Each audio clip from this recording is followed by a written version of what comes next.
Good morning everyone.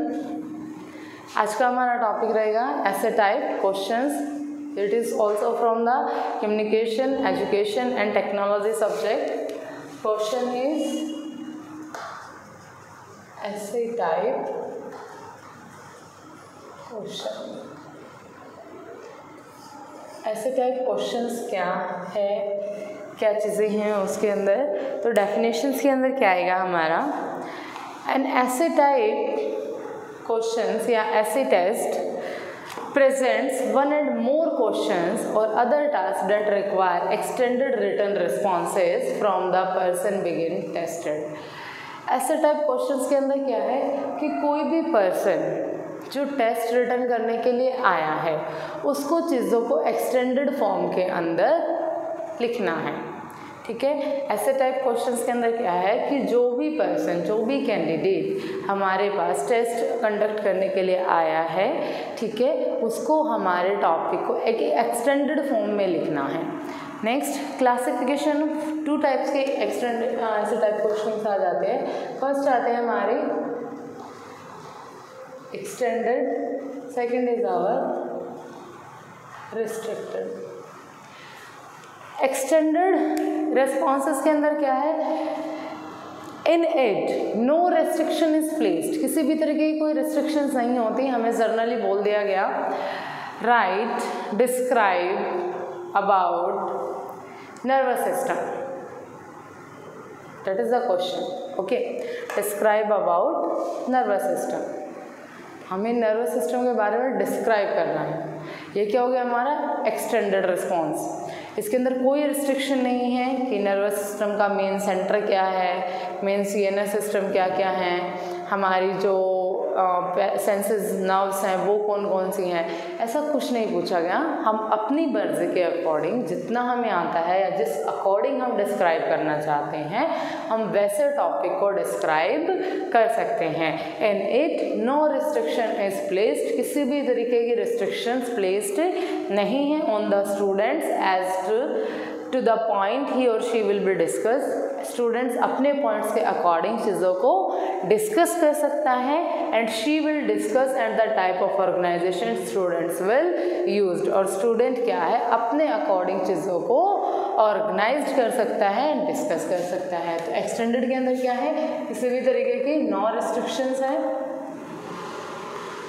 ठीक है। उसके साथ साथ नो रिस्ट्रिक्शंस के साथ साथ क्या है, स्टूडेंट ही चीज़ों को ऑर्गेनाइज करेगा एंड डिस्कस करेगा, ऑर्गेनाइज्ड एंड डिस्कस्ड करेगा, राइट। ऐसे ही जो हमारा रिस्ट्रिक्शंस रिस्पॉन्स है, रिस्ट्रिक्शन रिस्पॉन्स के अंदर क्या होगा, in it student is more limited, student क्या है वो लिटिल लिमिटेड है, उससे कुछ क्वेश्चंस किए गए हैं, ठीक है, और रिस्ट्रिक्टेड, और वो रिस्ट्रिक्शंस के उस क्वेश्चन फॉर्मेशन के अंदर नोटेड डाउन है कि आपको सिर्फ जो भी आपकी नर्वस सिस्टम के अंदर जो आपकी मेन नर्व्स हैं, मेजर नर्व्स हैं, 12 क्रेनियल नर्व्स हैं, उनके बारे में डिस्कस करना है।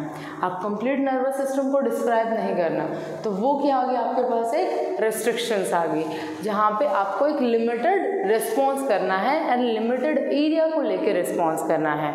तो जो हमारा रिस्ट्रिक्शन रिस्पॉन्स है, and at the student is more limited, student क्या है वो लिटिल लिमिटेड है, रिस्ट्रिक्टेड है, और as to the form and scope of his answer, उसके फॉर्म के अकॉर्डिंग, उसके स्कोप के according, because student is specifically told the contents in which his or her answer to be made, किस context के अंदर उसका आंसर क्या हमें मेड करना है, बनाना है, उन चीज़ों पे क्या है रिस्ट्रिक्शंस वहाँ पे बाउंडेड हैं, ठीक है। फिर आते हैं other ways of the classification of ऐसे टाइप क्वेश्चन, और कौन कौन से वेज हैं और कौन कौन से तरीके हैं जहाँ पे हम ऐसे टाइप क्वेश्चंस को ज़्यादा ब्रीफ कर सकते हैं।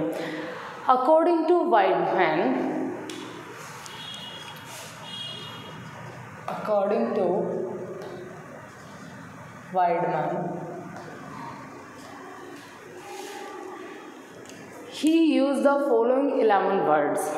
वाइडमैन ने 11 वर्ड्स का यूज़ किया है। Signify the simple to higher mental process, चीज़ों को simple to higher mental process को डिस्क्राइब करने के लिए, and classifies as 11 major categories. और कौन सी 11 मेजर कैटेगरीज को उन्होंने डिस्क्राइब किया है। First one is who, what, when and where.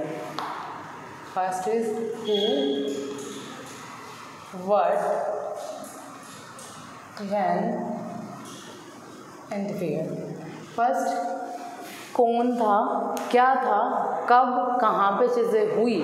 अगर उस क्वेश्चंस के अकॉर्डिंग हम चीज़ों को डिस्क्राइब कर सकते हैं तो हमें उन चीज़ों को बताना है, ठीक है, चीज़ों को डिफाइन करना है।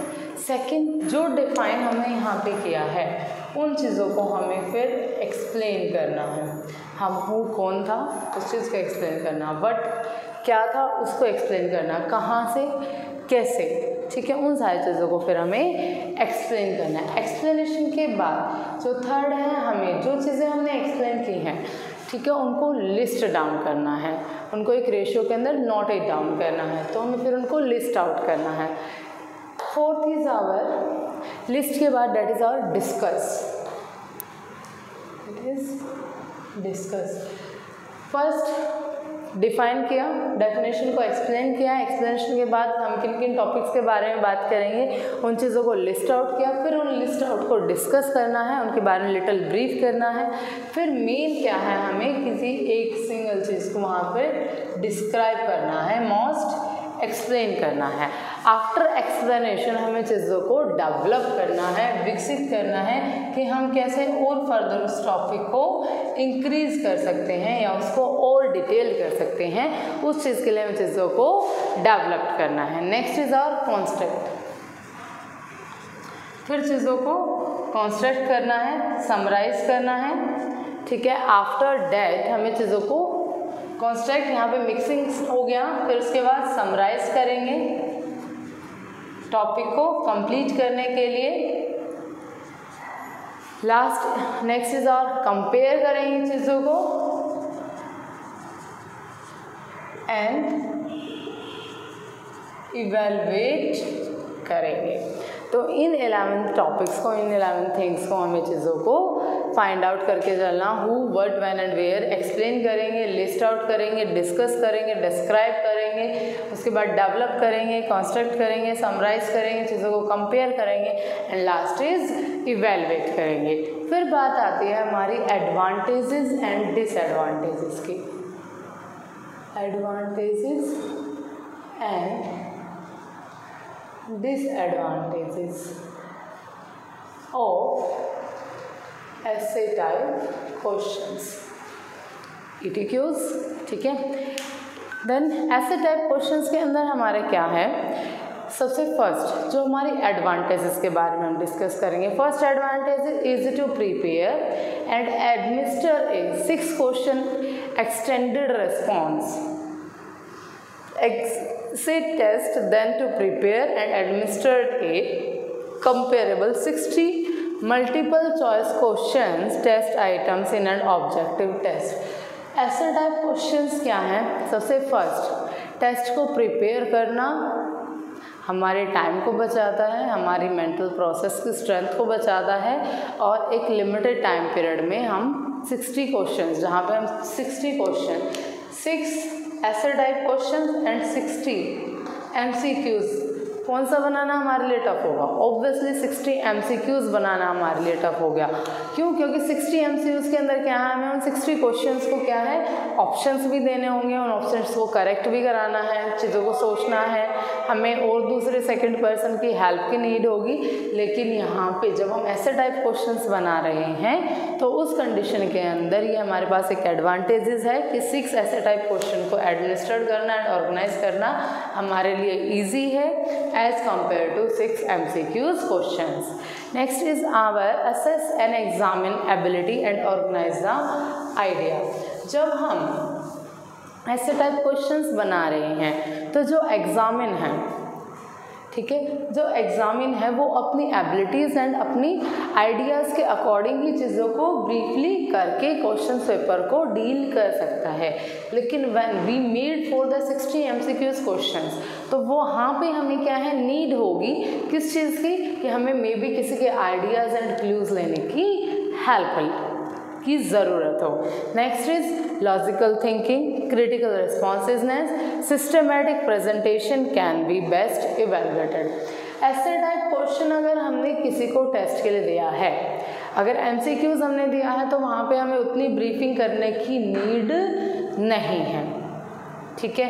MCQs में बच्चे ने सिर्फ टिक मार्क किया, ही गेन द मार्क्स। लेकिन ऐसे टाइप क्वेश्चंस में मार्क्स को गेन करने के लिए हमारे पास लॉजिकल थिंकिंग होनी चाहिए, हमारी क्रिटिकल रिस्पॉन्सिवनेस होनी चाहिए, और जो चीज़ें हमने लिखी हैं वो एक सिस्टमेटिक वे के अंदर प्रेजेंट की जानी चाहिए, जिसकी वजह से हम चीज़ों को बेस्ट इवेलुएट कर सकते हैं। Next is our employed for the practically all the subjects. Obviously एक प्रैक्टिकल नॉलेज को हम वहाँ पे फाइंड आउट कर सकते हैं, वहाँ पे हम चीज़ों को ईजिली ऐसे टाइप क्वेश्चंस के अंदर जो हमारा एग्जामिन है, ठीक है, जिसने एग्ज़ाम्स लिखा है, ठीक है, वहाँ पे एग्जामिनर क्या है, चीज़ों को ईजिली फाइंड आउट कर पाता है कि स्टूडेंट्स की खुद की सेल्फ नॉलेज क्या है और उसको कितनी चीज़ें अंडरस्टूड है उन सब के regarding. Next is help to induce and develop to study habit such as preparing outlines and summaries.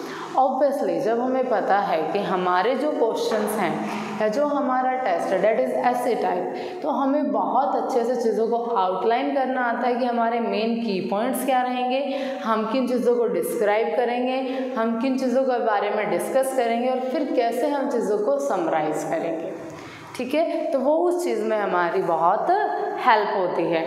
Then provide and opportunity to their thoughts and fertility of their imagination as they have a freedom of responses.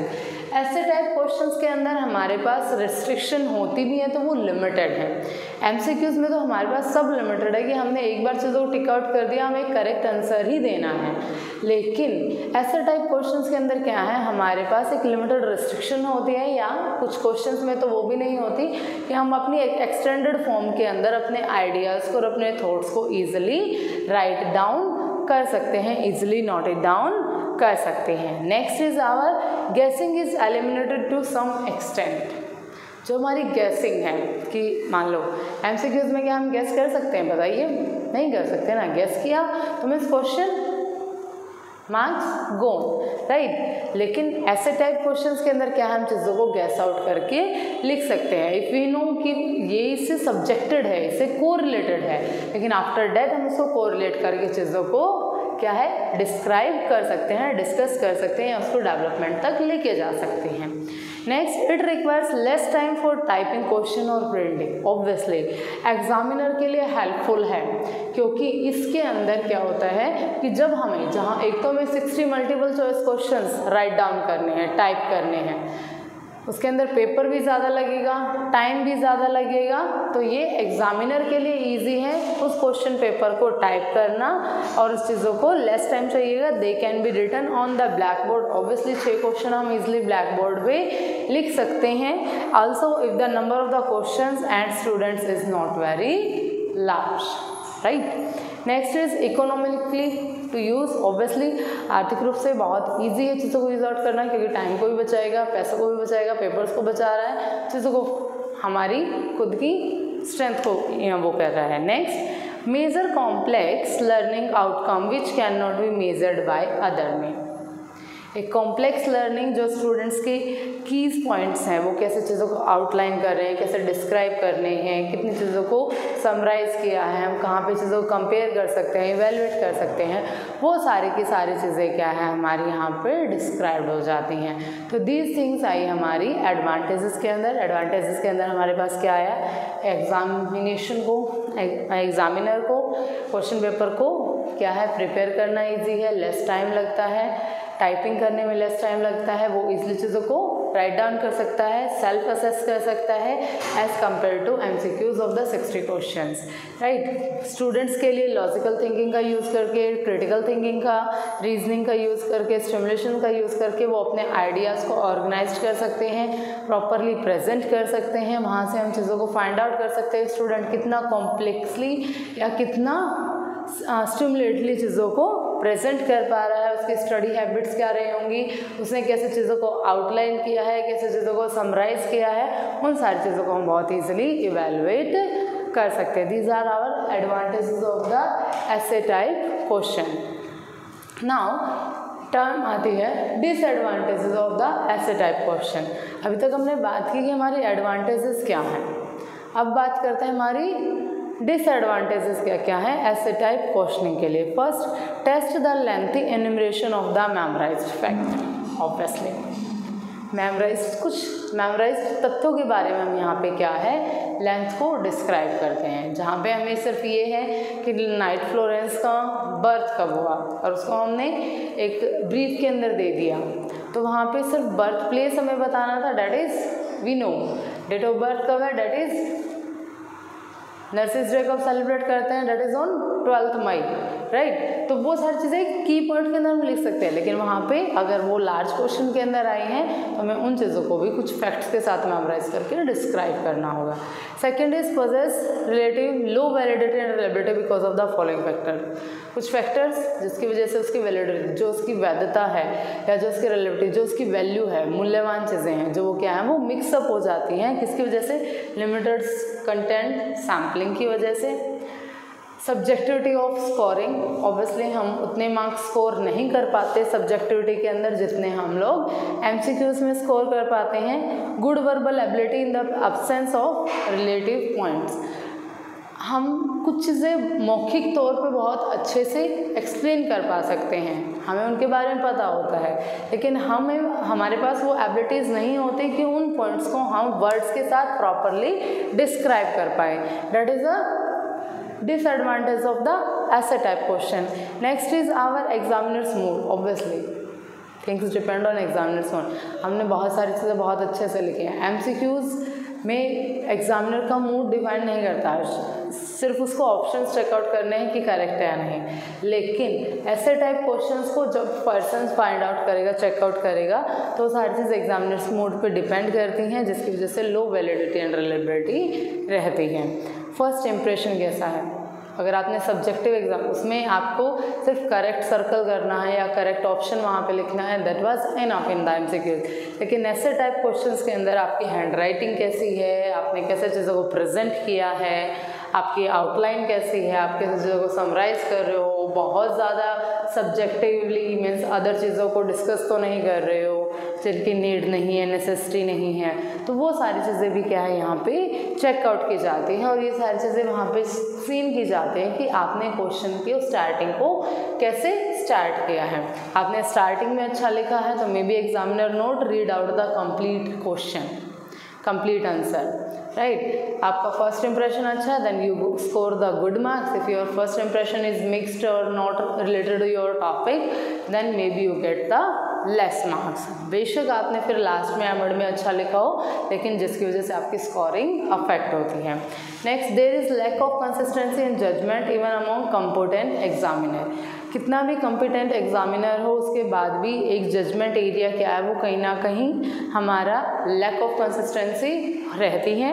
Next, ऐसे questions है question to question carry effect. ऐसे type questions के अंदर क्या होता है हमारा question to question, कि अभी हमने बताया कुछ, फिर उसके साथ कोरिलेट किया किसी क्वेश्चन के साथ, फिर हम उसको डिस्कस कर रहे हैं, फिर हम उसको डिस्क्राइब कर रहे हैं, then question to question carry effect हमारे इसमें कंटिन्यूटी में चलता रहता है। And a student who give the best answer in the beginning of the answer book, और एक स्टूडेंट जिसने बिगनिंग में ही एक बेस्ट आंसर दिया है is likely to get more marks in the subsequent questions। तो मे बी पॉसिबिलिटीज़ हैं कि उस क्वेश्चन के अंदर उसको ज़्यादा मार्क्स मिलेंगे as compare to the other जिसका first impression is not good.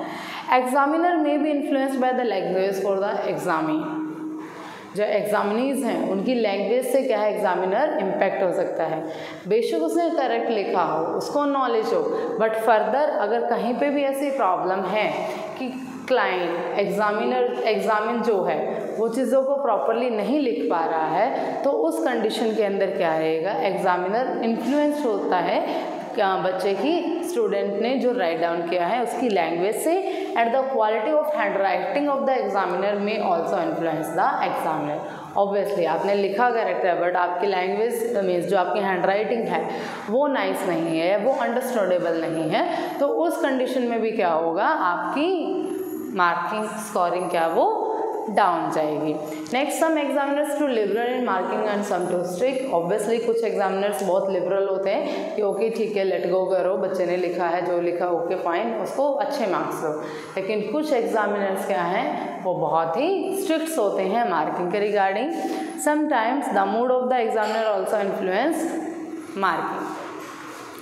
कुछ पर्सन्स का, कुछ एग्जामिनर्स के मूड की वजह से उनकी मार्किंग क्या है, वो इन्फ्लुएंस हो जाती है। It may not provide a true picture of the comprehensive level of the examine.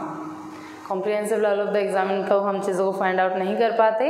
There are time consuming, obviously disadvantages बहुत टाइम कंज्यूमिंग है। किसके लिए? Both the examiner and examiner.